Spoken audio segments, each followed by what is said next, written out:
Deadrock Chapter 33 has officially released, and with this we get even more of Yakuto's human life backstory, how he gains his powers back, a bit more world building, and how he gained the title of hero, as well as a surprise character that Majima has probably not reused or used as a cameo / reference Easter egg in Eden Zero, 100 Years Quest, or even now up until this point. So that was honestly a very fun surprise, and I just had the biggest smile on my face when we got that reveal.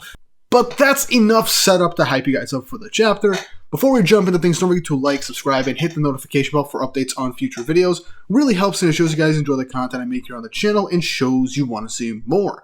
Also, if you want to see more of me, go and check out my second channel, GW Comics, where I talk about comic books. I'm very absolute DC focused at the moment. I'm going to spread my wings out a bit over there. It's a passion project. I would really appreciate if you guys go check that out when you get the chance. Link down will be in the title card in the description down below. Now then, let's jump right into this chapter. Chapter 33 of Deadrock, titled What You Believe In. And the cover image is of a young Yakuto just using some fish on a fire to eat his dinner. Definitely just a showcase of Yakuto on his journey, leaving his hometown in the human world to go and find God, and we learn more about God. But anyway, the chapter begins from last chapter, where Yakuto learns about Deadrock in the human world, which is the source of God's power, where it slumbers. And so, now Yakuto has a clear goal and destination set here in the human world. He thinks about this for a second as he is just lounging around by a tree, thinking more about his conversation with Himiko as she tells Yakuto that it's protected by fate. Deadrock in the human world is protected by the faith of the people in Elfid, God. And so, that is where his power is protected. It not only grows his power, but it protects the source of where his power is from.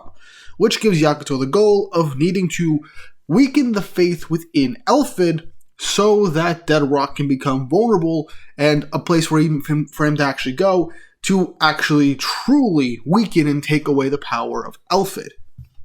But Himiko doesn't even know the location of Deadrock. She knows about Deadrock and the seal placed on it, but not where it is. Yakuto wants to know how he's going to find it anyway, but all Himiko says is to start by learning about the world and that he should come and visit her hometown. And so we cut to Yakuto packing up and heading towards Himiko's hometown, which is the town we saw when we first entered the human world with the Deadrock 7 previously at the beginning of this new arc.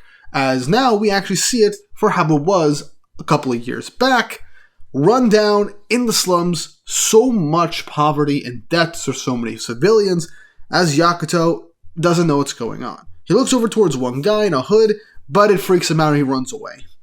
We then head to Himiko's temple, as the people in there are praying and just wanting to know what's going to happen, because the trade routes have been cut off and unemployment's reached a sky-high levels. The rate the town is going, it is going to collapse completely soon. And they're wondering, are they not praying enough? Will God save us? Obviously, Elfid's reach into the public zeitgeist and the thoughts of every human on this planet, or at least in these specific areas, are so deep ingrained that they believe that he will help them no matter what if they just pray enough. That is an interesting twist on faith and how some people can actually utilize that to make other people obey every word they say, even in the pits of absolute despair and in their worst times. All Himiko says is that after a long night, dawn will end up coming.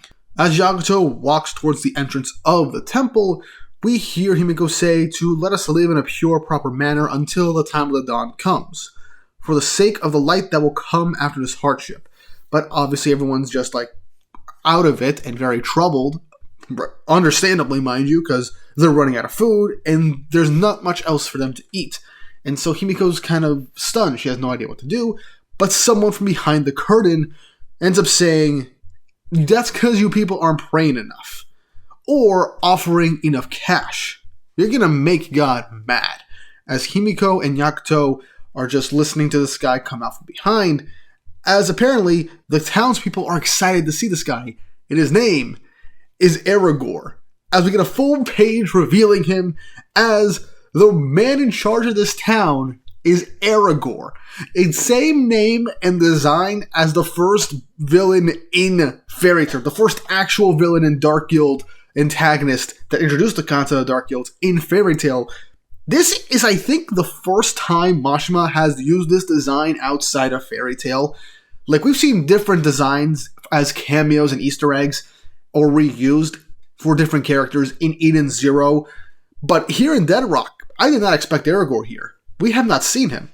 And while he's not my favorite villain, he's a small-time antagonist that just sets up a bit more of the wider world of Fairy Tail and he serves his purpose. I like his design, and the fact that Mashima just decided, you know what, I'm gonna take an old design I haven't used in a while and redo that for this new antagonist, for this, honestly, one-time antagonist.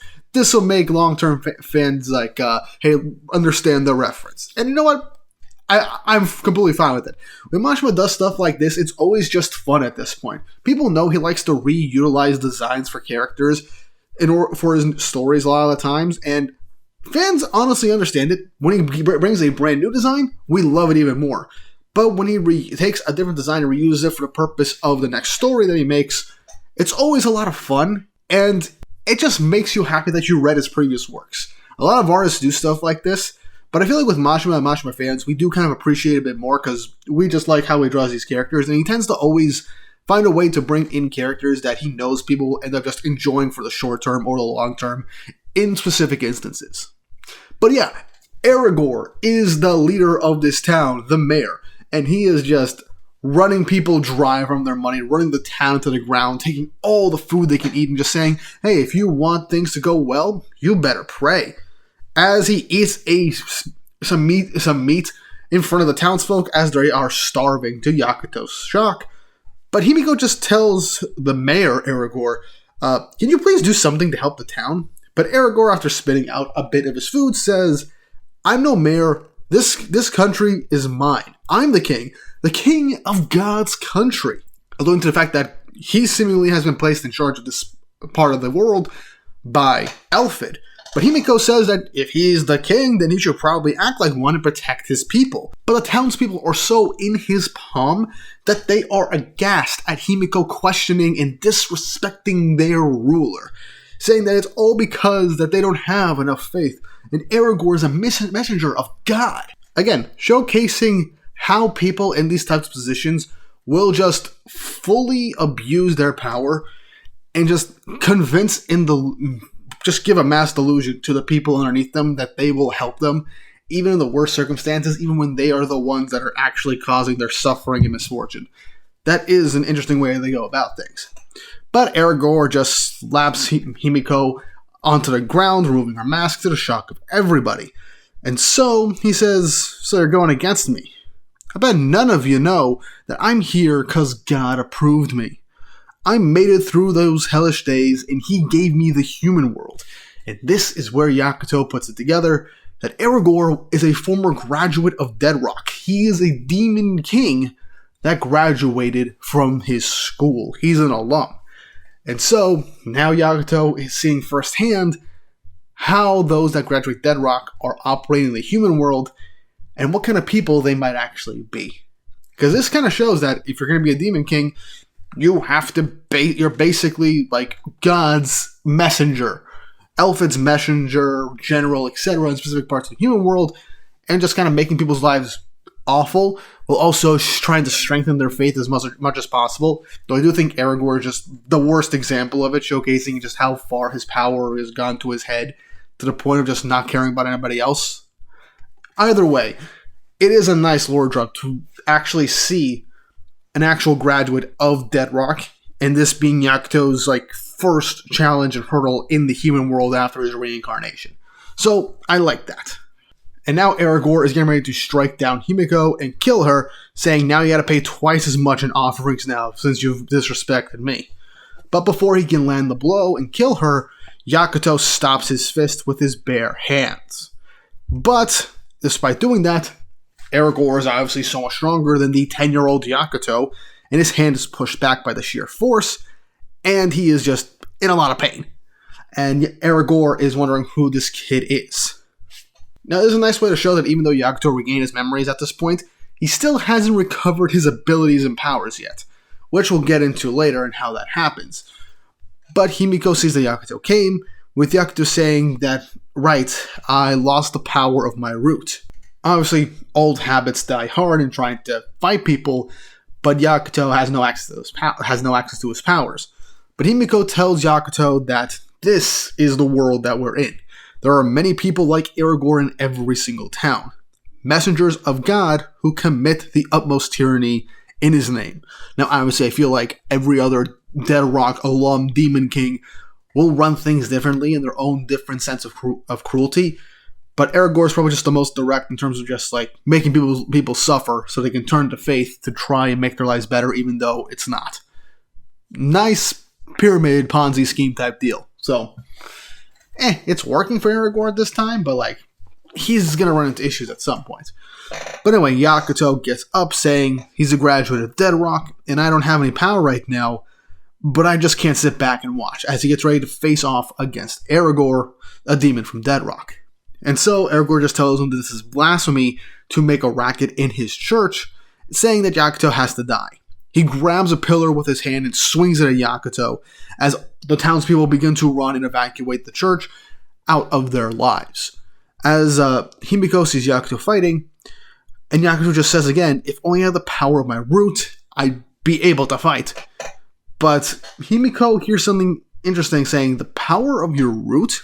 But then Yakuto is hit in the head with the pillar as a gash forms on his head as he begins to bleed from the hit. But it doesn't knock him out just yet, as Yakuto is barely managing to weave around the pillar as Erigor swings it around. Yakuto lands a punch on Erigor, but it does nothing. And Erigor punches Yakuto square in the gut, causing him immense pain as he falls to the ground, with Himiko calling out to him. And in this instance, Erigor just keeps beating Yakuto with the pillar over and over and over again. Now, yes, a normal human would probably be dead by this, but again, this is, shown in manga, and also, it's very possible that Yakuto has basically have a more durable body than most people, thanks to the reincarnation to a degree, just not fully. But either way, this is still a very brutal scene to see. As Himiko says, you said power. You used to have some sort of power. But Senji says something interesting that kind of sparks something in Yakuto, saying that he mustn't give up, he has to believe in his own power.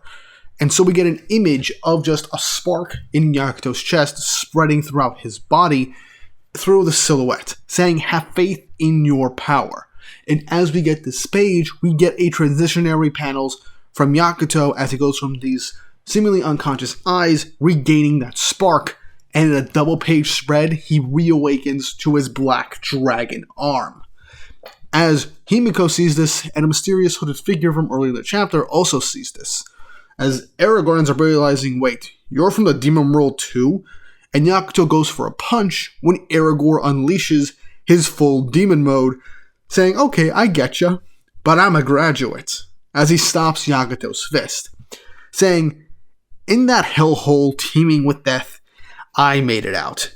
I'm a ruler in the human world, according to God. Once more, he's fueling himself with his ego, believing in his own strength after getting out of Dead Rock, and so he believes himself to be superior to many others, especially every other demon that's currently in the demon world at this point, since he made it out of Dead Rock.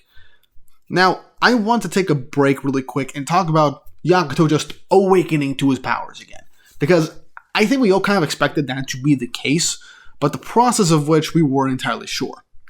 And him gaining that spark to reignite his powers, or at least starting the reignition of his powers, I think ties into the real core of the power system of this universe, similar to how emotions in fairy tale are what fuel people's magic power. In this world, faith is a key part of their power. And since Yakuto ends up having to believe in his own strength and power, since he previously had a root, that was the key to awakening it, because the root isn't really just biological. Based on what we've seen, it is more so tied to your soul, as you are a descendant or an attachment of that myth or legend that your root is from. So, if it's tied to your soul, then realistically, you would end up gaining those abilities back at some way, shape, or form.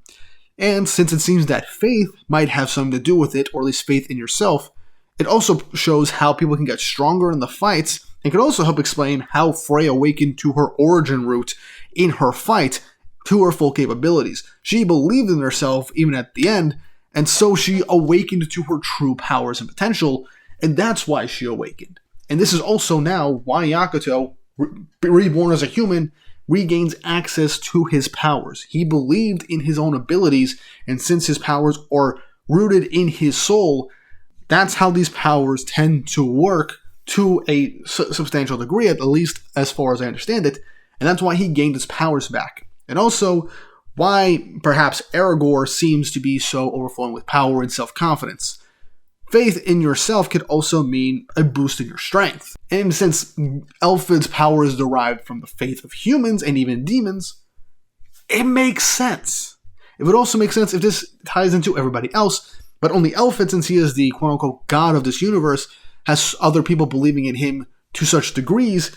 It also explains why his powers are so important to him, and it fuels his power. I think I'm on the right track here, but for all I know, it could be something else entirely. But I do think that with the title of this chapter, and with the wording here, Faith has a way to bring people's abilities to new heights.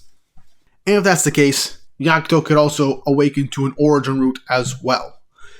But anyway, Yakuto says he's finally getting it right now, as he's getting ready to face off against Erigor. He punches him, saying, "This is the meaning of being a demon ruler." And it's incredibly trivial. As he shouts with all his might, saying, "It means you're a filthy scoundrel who likes to torment humans," with Erigor just gleefully smiling at him. With Yakuto saying he'll liberate this town and this world, as we get an image of Himiko and the hooded figure. As we then get a double-page spread of Yakuto unleashing the Black Dragon's Fist of Obliteration to defeat Erigor in a massive blow that not only knocks him unconscious, but also destroys the entire cathedral, crashing it to the ground, to the shock of all the townspeople. Now again, if faith is a key part of the power system, Yakuto just shouting out what he's going to do with sheer confidence and belief, that would also explain, again, how previously he didn't have too much power in his punch to deal big damage to Erigor, but it also explained why he had the strength to fight Erigor right now and take him out with one punch. I think that's an interesting way to go about things. But as the rubble clears, Yakuto emerges holding up Erigor in his true demon form. As he shouts to the townspeople, "This is the true form of your god. This demon used your faith to destroy your town," as he is shattering the belief and the visage of Elphid as their god by showing Erigor's true form, as he has stated multiple times to be the messenger of their god. As even Himiko is kind of shocked to see Yakuto doing this, but Yakuto smirks and says that this town has been liberated, telling everybody, "You're free to choose what you put your faith in, but why not start believing in yourselves?" As the townspeople are talking amongst themselves, beginning to realize that everything that happened was Erigor's fault. It was God's fault, that they should believe in themselves. They have so much suffering that's going on. How are they going to do that? But they say that they should basically get their act together and actually be proactive in saving their town, not putting their faith in other people to bring back their town. But it's then that they say that Yakuto, he managed to save them all. Perhaps as a god, he's a real god, but no. They say he's the hero who saved them, as they chant out to Yakuto, with Himiko on the brink of tears as her town has been saved by this young boy, with the hooded figure literally being Lip in the shadows. And I feel like we're going to get like a bit more of like Lip as a mentor for Yakuto, and potentially we might actually get some more explanation on the power system of this world if Lip is the one that's helping Yakuto now that he's reincarnated. I mean, we know this in the present, that Lip is basically like in the town and potentially might be an advisor to Yakuto, but it looks like we're going to be set up for how Yakuto finds Hein and Setsuna and sets up this whole heroic rebel army. But yeah, that's the end of this chapter. And honestly, another good chapter from Deadrock. And it does feel like, even though this fight could have been a bit longer, we are in this for a couple more chapters. Honestly, I would love it if we have like a pretty substantially long flashback with Yakuto as he finds Setsuna and Hein and fight other Dead Rock graduates to grow his army, as he gets a few time skips up to the present until we get the whole story told. I would honestly really love that. Find maybe one or two more as he goes to find Hein and Setsuna in their own towns once they're reincarnated, help them awaken to their powers, and then help Yakuto in the rebel army. It just feels way too perfect. Now, how many chapters do I think this flashback will have? Well, I say a maximum of 5. Remember, this is a monthly manga with over 40 pages per chapter. So, I say 5 should be the max for this flashback because that would basically be amounting to a 10-chapter flashback. But since this is Hiro Mashima we're talking about, and it does do things at a pretty quicker pace, I say we got maybe 2 to 3 more chapters max of this flashback if we're being realistic. Personally, I would love like another 5 full chapters at least of this flashback to flesh out the human world more and Yakuto's whole journey to becoming a savior for everybody and just shattering the facade of Elfid and all the demons that are running the human world. But still, this is a great chapter. Give us a bit more. Did not expect to have Erigor's design and name reused in the series and give him a full demon mode. It was so much fun, and I was grinning ear to ear when I saw this guy show up because I rewatched Fairy Tail last year, and I was not expecting how much I would honestly enjoy seeing freaking Erigor of all characters be brought in such a minor role, but a significant one, at least for building out this section of Dead Rock. But what did you guys think of this chapter? Leave your thoughts, opinions, and theories in the comment section down below. Shows you guys enjoy what I make here on the channel and shows you want to see more of Dead Rock. And with all that said and done, I hope you guys enjoyed, and I hope you all have an awesome day.